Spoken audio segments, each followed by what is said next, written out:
আসসালামু আলাইকুম এভরিওয়ান। তো আজকে দেখবো হচ্ছে বাবল সর্টের হচ্ছে অ্যালগরিদমটা দেখবো, ভালোভাবে বোঝার চেষ্টা করব বাবল সর্টের অ্যালগরিদমটা। তো আমরা কি জানি যে বাবল সর্ট হইতেছে যে একটা সর্টিং। তো সর্টিংটা কিভাবে হয়ে থাকে, ধরুন আমার কয়েকটা এলিমেন্ট আমি মানে ভ্যালু নিছি অ্যারেতে 12, 45, 23, 51, 19 অ্যান্ড হচ্ছে 8। তো এগুলো কিন্তু হচ্ছে সর্টিং করার নাই, অ্যাসেন্ডিং এও নাই, ডিসেন্ডিং এও নাই, উল্টাপাল্টা ভাবে আছে।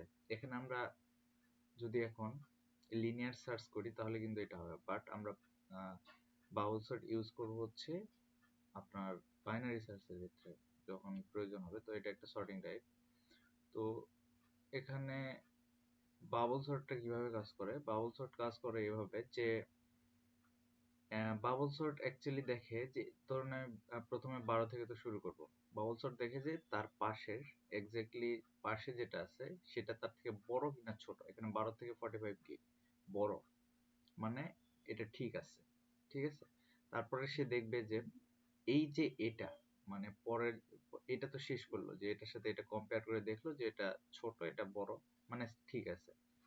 যদি এরকম হয় যে এই যে 45 এবং পাশে গিয়েছে 23, 23 কিন্তু 45 এর থেকে ছোট, ছোট হইলে সে এ পাশে চলে আসবে। ওকে, মানে হচ্ছে যে সোয়াপিং এর মাধ্যমে এটা সাথে সাথে এ পাশে চলে আসবে, এটাই হচ্ছে বাবল সর্ট। তারপরে সে আবার দেখবে যে তার পাশেরটা তার পাশেরটা এটার থেকে ছোট কিনা। যদি ছোট হয় তাহলে সামনে আসবে, আর যদি ছোট না হয় তাহলে সেম থাকবে। এরকম ভাবে চলতে থাকবে, মানে এক্সাক্ট পাশেরটা দেখে দেখে দেখে দেখে চলতে থাকবে। তো এটা আশা করি বোঝা গেছে।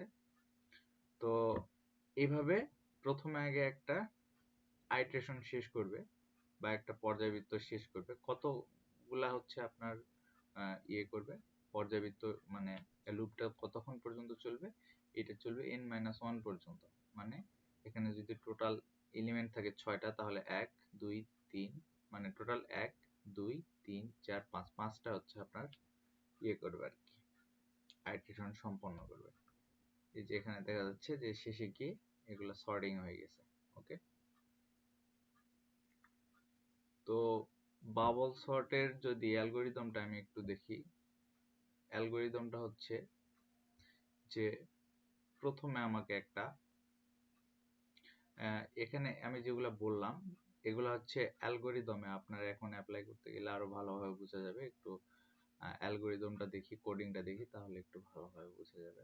তো আমি আর কোডিংটা টাইপ করতেছি না, এখানে জাস্ট বললেই আশা করি বোঝা যাবে।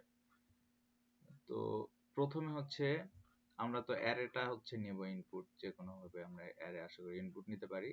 এছাড়া আমার একটা ভিডিও আছে, দেখে নিতে পারেন।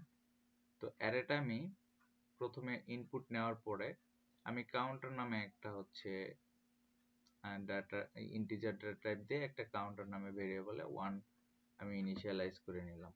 এই কাউন্টারটা হইতেছে যে আইটারেশনের মান। এই যে এখানে আইটারেশন বলতে কি বোঝানো হচ্ছে, যে এটা হচ্ছে প্রথম আইটারেশন, এটা দ্বিতীয় আইটারেশন, এটা তৃতীয়, এটা চতুর্থ, এটা পঞ্চম। তো যদি আমার অ্যারে যদি টোটাল 6টা আমি যদি এলিমেন্ট নেই বা ভ্যালু নেই, তাহলে আমার টোটাল আইটারেশনের সংখ্যা হবে সেটার থেকে 1 কম, মানে 5 এখানে এটার ক্ষেত্রে।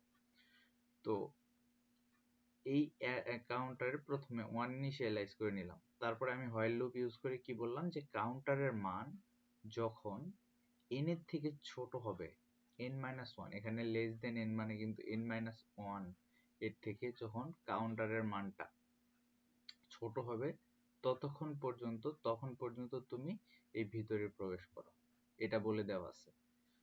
তো এই যে এই কাউন্টারটা, এটা কিন্তু টোটাল আইটারেশনের মান। আমি যেটা বললাম আইটারেশন সংখ্যা হবে n-1 পর্যন্ত। আমি যদি এইভাবে দিই তাহলে আরো হয়তো ভালোভাবে বোঝা যাবে যে এটা টোটাল হবে n-1 পর্যন্ত আমার আইটারেশনের মানটা, ঠিক আছে। তো এরপরে ফর লুপ দিয়ে কি করব, আমি ফর লুপ দিয়ে আসলে এটা করব যে আমার পাশাপাশি এই যে 12 থেকে 45 ছোট কিনা এটা যে চেক করবে, এটা একের পর এক যে চলতে থাকবে। এটা হচ্ছে ফর লুপ ইউজ করে আমি এটা তৈরি করছি। যে ফর লুপটাতে কি দেওয়া আছে, এটা যে এই অ্যালগরিদমটা যে হচ্ছে i 0 থেকে শুরু হবে এবং i চলতে থাকবে হচ্ছে n মাইনাস কাউন্টার। তো এখানে দেখেন কাউন্টারের মান আমি 1 ইনিশিয়ালাইজ করে নিচ্ছি, মানে কি n মাইনাস কাউন্টার পর্যন্ত চলতে থাকবে। মানে হচ্ছে যে n যত হবে, মানে কাউন্টার ধরুন এখানে 1 আর n এর মান কি, n এর মান সাপোজ ধরলাম আমি 5, তো 5 মাইনাস কাউন্টার মানে 5 মাইনাস 1 মানে কি হচ্ছে যে 4 পর্যন্ত চলতে থাকবে। আসলে ব্যাপারটা হচ্ছে এইটা যে এই যে এখানে আমার লাস্টেরটা, এই যে আমি এই যে এখানে দেখি যে প্রথমে এইটা এইভাবে তো করতে থাকবো যে 12 সাথে 45 দেখবো যে ছোট নাকি বড়, এভাবে করতে করতে আমি 19 পর্যন্ত আসবো, এসে দেখবো যে 8 কি 19 এর থেকে বড় কিনা ছোট। যদি ছোট হয় তাহলে এই পাশে 8 কে এই পাশে করে দেব, কিন্তু আবার তো এই 8 কে নিতে হইতেছে, মানে টোটাল 6টা থাকলে আমার এই পর্যন্ত এসে শেষ হয়ে যাইতেছে, মানে কি 5টা। এই জন্য আমি এখানে বলে দিচ্ছি যে হচ্ছে লুপটা চলবে হচ্ছে 1 কম পর্যন্ত, মানে কাউন্টার যত সেটা থেকে 1 কম পর্যন্ত চলবে এবং 1 থেকে 1 করে বাড়তে থাকবে। তারপরে আমি এখন বলবো যে আমি তো লুপের ইয়েটা বলে দিলাম যে লুপটা কিভাবে চলবে। তারপরে আমি এখন বলবো যে এই যে i এর মান, মানে হচ্ছে যে এই i, এটা 12 সাপোজ এখানে i, আর এটা ধরলাম হচ্ছে i প্লাস 1 মানে পরেরটা, ঠিক আছে। এটা যদি i হয় তাহলে অবশ্যই এটা i প্লাস 1 হবে। তো এটা i কি হচ্ছে i প্লাস 1 এর থেকে বড় কিনা, যদি বড় হয় তাহলে এখানে আমি সোয়াপিং এর হচ্ছে ইয়েটা ইউজ করছি, অ্যালগরিদমটা ইউজ করছি। যদি i প্লাস 1 এর থেকে বড় হয় তাহলে সোয়াপ হবে, আর যদি ছোট হয় তাহলে তো সোয়াপিং এর কোনো প্রয়োজন নেই। এতটুকুই অ্যালগরিদম, ঠিক আছে। তো মেইনলি হচ্ছে বাবল সর্টের মেইন যে মানে প্রাণ বলা যায় বা হার্ট বলা যায় সেটা কিন্তু এই যে এইটুকু, ঠিক আছে।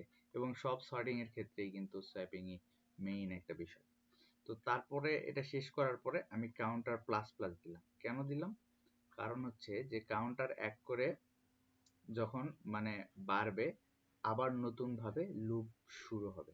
কারণ দেখেন একবার এই যে আমার এই যে লুপটা শেষ করার পরে আমার কিন্তু পুরাটা কিন্তু সর্টেড হয় নাই বা অ্যাসেন্ডিং অর্ডারে কিন্তু আসে নাই।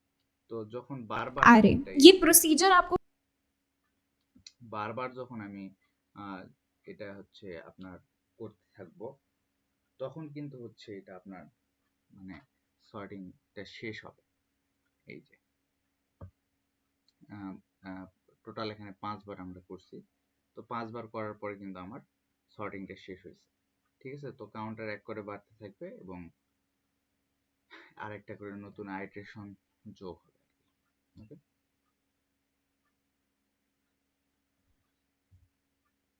তো এই ছিল যে হচ্ছে বাবল সর্টের অ্যালগরিদমটা, এবং আমি শেষে গিয়ে হচ্ছে ফর লুপের মাধ্যমে সর্টেড যে লিস্টটা সেটা কিন্তু আমি শো করছি। তো এটা একটু রান করে দেখি।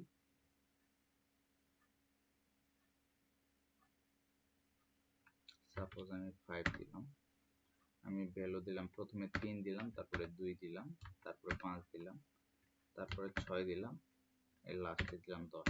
তো দেখি আসে কি 2 3 5 6 10, আমার কিন্তু এই যে অ্যাসেন্ডিং অর্ডারে কিন্তু চলে আসছে এবং সর্টেড হয়ে গেছে। তো বাবল সর্ট হচ্ছে এতটুকুই। বাবল সর্ট আশা করি বোঝা গেছে। তো ধন্যবাদ সবাইকে, দেখা হবে পরবর্তী কোনো ভিডিওতে।